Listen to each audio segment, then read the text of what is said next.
Vamos a seguir ahora con la forma en que vamos a plantearnos los problemas de dinámica.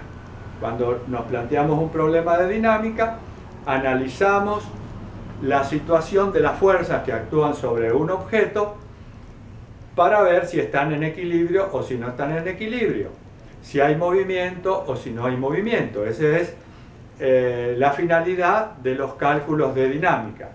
Lo primero que hacemos cuando vamos a realizar la resolución, cuando vamos a resolver un problema de dinámica, es aislar el objeto. Hemos dicho que las fuerzas aparecen por interacción entre dos o más objetos. Cuando vamos a analizar el estado de equilibrio de uno de estos objetos, lo aislamos. Lo aislamos y consideramos las fuerzas que actúan sobre él. Si son varios objetos, es un sistema que se denomina de objetos, estudiamos cada uno por separado. Ese aislamiento que hacemos de cada uno de los objetos lleva el nombre de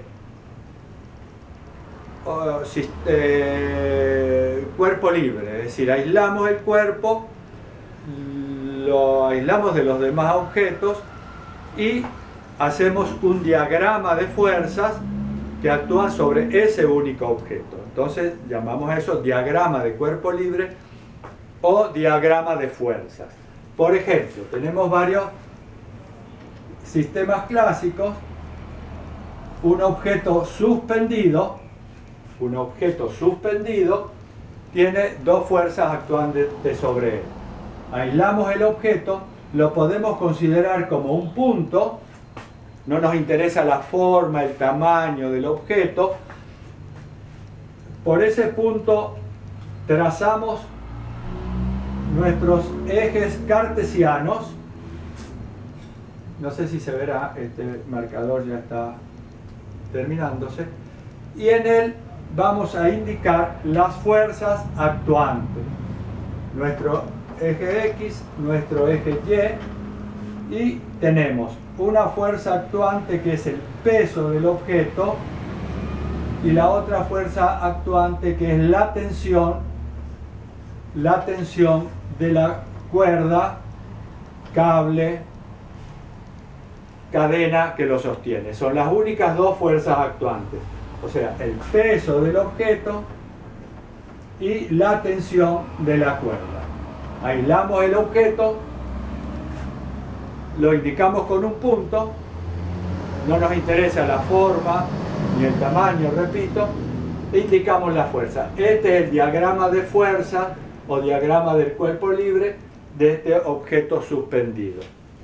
Otro caso es el caso de un objeto apoyado sobre una superficie.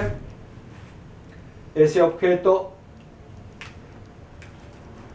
tiene un peso determinado por la atracción gravitatoria, hemos visto, y está sometido a la reacción de la superficie de apoyo, que es la fuerza normal. La fuerza normal que sostiene el objeto y hace que no se hunda en la superficie de apoyo. Esto entonces lo podemos llevar a nuestros ejes coordenados, nuestro punto, tenemos allí el peso del objeto y la fuerza normal. Suponemos que no actúa ninguna otra fuerza sobre ese objeto. Si yo aplico una fuerza exterior,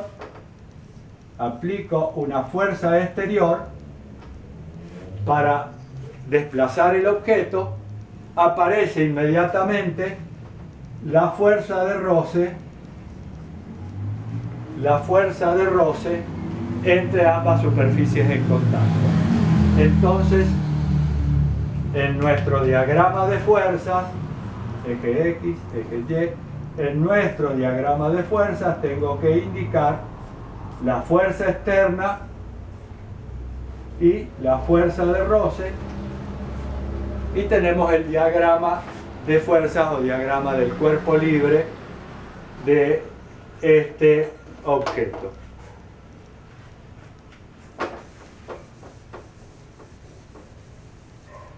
Se puede dar el caso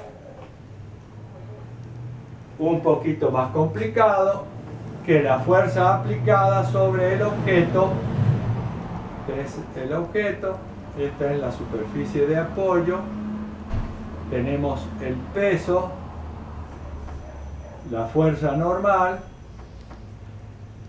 y la fuerza aplicada, que no necesariamente tiene que estar en la dirección horizontal, sino puede ser una fuerza inclinada, un cierto ángulo alfa respecto a la horizontal. Y nuestra fuerza de roce, siempre la fuerza de roce es opuesta al movimiento. La fuerza aplicada tiende a mover el objeto hacia allá, la fuerza de roce tiene sentido contrario. Siempre la fuerza de roce tiene sentido contrario al movimiento. Entonces, nuestro diagrama de fuerza o de cuerpo libre va a contemplar la existencia del peso, la fuerza normal, la fuerza de roce. Recuerden lo que les dije, yo la fuerza de roce habitualmente la indico con minúscula, también puede ser mayúscula, eso es porque siempre la he utilizado así. Y la fuerza exterior que forma un ángulo alfa con la horizontal. Cuando hagamos nuestros cálculos, nuestra resolución de problemas, tendremos que descomponer esa fuerza inclinada en dos fuerzas según los ejes, a las que llamaremos Fx y Fy. Entonces, cada objeto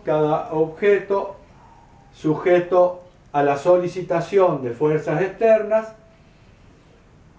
deberá ser representado como cuerpo libre